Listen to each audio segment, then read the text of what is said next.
Hi everyone, welcome back to this channel. So in today's tutorial, we are going to see how can we fix the Spectrum remote fast forward which is not working. So here's a fixing guide for your button and its settings. Fix 1. Dislodge sticky debris and drain residual power. Open the rear plastic battery cover and remove both physical batteries completely. Press and hold down the remote's main power button for exactly 30 seconds to drain internal circuit voltage.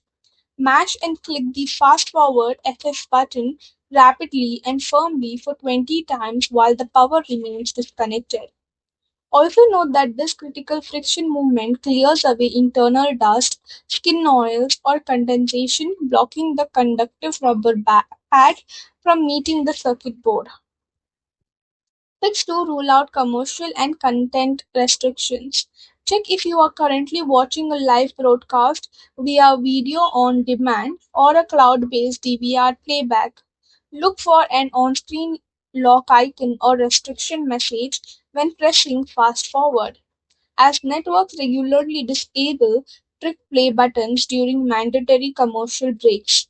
Attempt to use the fast forward function on a completely different channel or previously recorded program to confirm if the button operates properly on unrestricted files. Fix 3. Execute a full hardware factory reset. Pull the batteries out from the back compartment of your physical control unit. Press and hold down the digital 1 button on the remote's numerical pad. Reinsert the physical batteries back into their slots while continuing to press down that same number 1 button. Keep holding the button down for 5 seconds after the cells are locked in place. Release the key and verify that the main LED status light blinks twice, confirming the remote's underlying system firmware has wiped clean back to factory defaults. Fix 4. Repair the remote via system settings. Turn on your TV and Spectrum cable box manually using your physical panel switches. Press and hold the menu and OK button simultaneously on your remote control for 5 seconds until the input button flashes twice.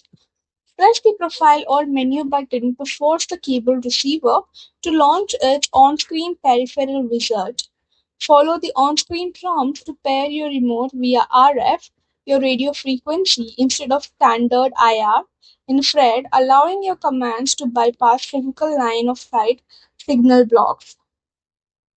So that's it for the video. Thank you for watching. Don't forget to like, share, comment, and also do hit the subscribe button.